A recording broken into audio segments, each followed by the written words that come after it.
খুড়ো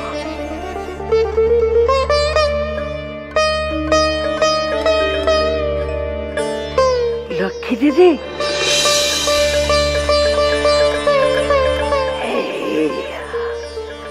হায় রে শীতলা মা, হায় হায় হায় হায় হায়, এর কাছে আয়। হায় রে খুড়ো, এই দেখো দেখি। ও মা, তোর জায়গা কি এর পায়ের কাছে নাকি? ও মা, তুই হলি কি এর শীতলা মা? এ তোর বেটা, এর জায়গা তোর কোলে। আয় আয়, বেটার কাছে আয় আয়। তোমার এই শরীরের কি হাল হয়েছে গো খুড়ো? শরীর থাকলে রোগ বালাইও থাকে। অনি ভাবিস ভাবিস। তোমার এই শরীরের এত রোগ বালাই কেন হয়েছে তা আমি খুব ভালো করে জানি।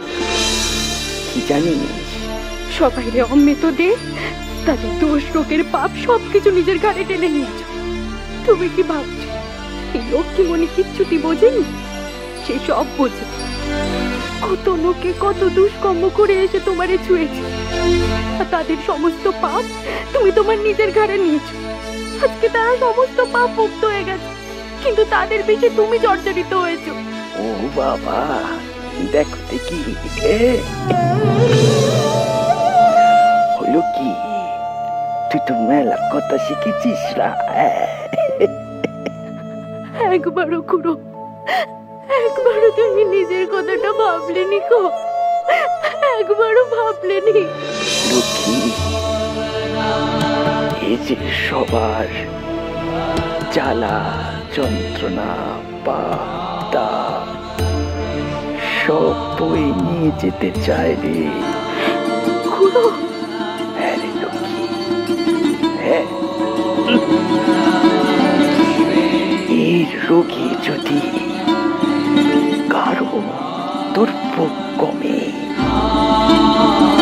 এই রোগী যদি কারো আরোগ্য হয়, তাহলে এই রোগ দিয়ে কখনো মুক্তি চায় না রে, মুক্তি চায় না।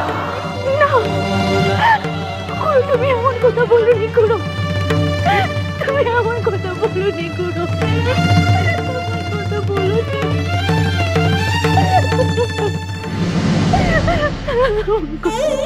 ঠাকুরজি, हमेशा मत मत कीजिए ठाकुरजी, আপনার বিমারি ভালো হয়ে যাবে, ভালো হয়ে যাবে ঠাকুরজি।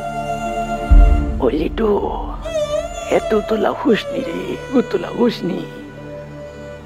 ও লক্ষ্মী মা, তুই না এর শীতলা মা,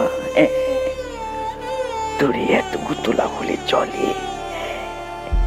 ওই কোমরে গেরোপাত শক্ত শক্ত, তোর যে মেলা কাজ করতে হবে রে। তোর খুড়ি তোর জন্য পথ চেয়েছিল, এর কিছুটি বলেনি, কিন্তু এই বুঝেছে সুখ শাড়ি নিয়ে একে অপরের জন্য যে উতলা হয়ে উঠেছিল। জয় মা, জয়। এলো কি, যা যা যা যা, তোর খুড়ির কাছে যা। আর শোন, কখনো তুই খুড়িতে একলাটি ছাড়বি নি, পাশাপাশি থাকবি। হ্যাঁ, পাশাপাশি থাকবি, কেমন? যা যা যা।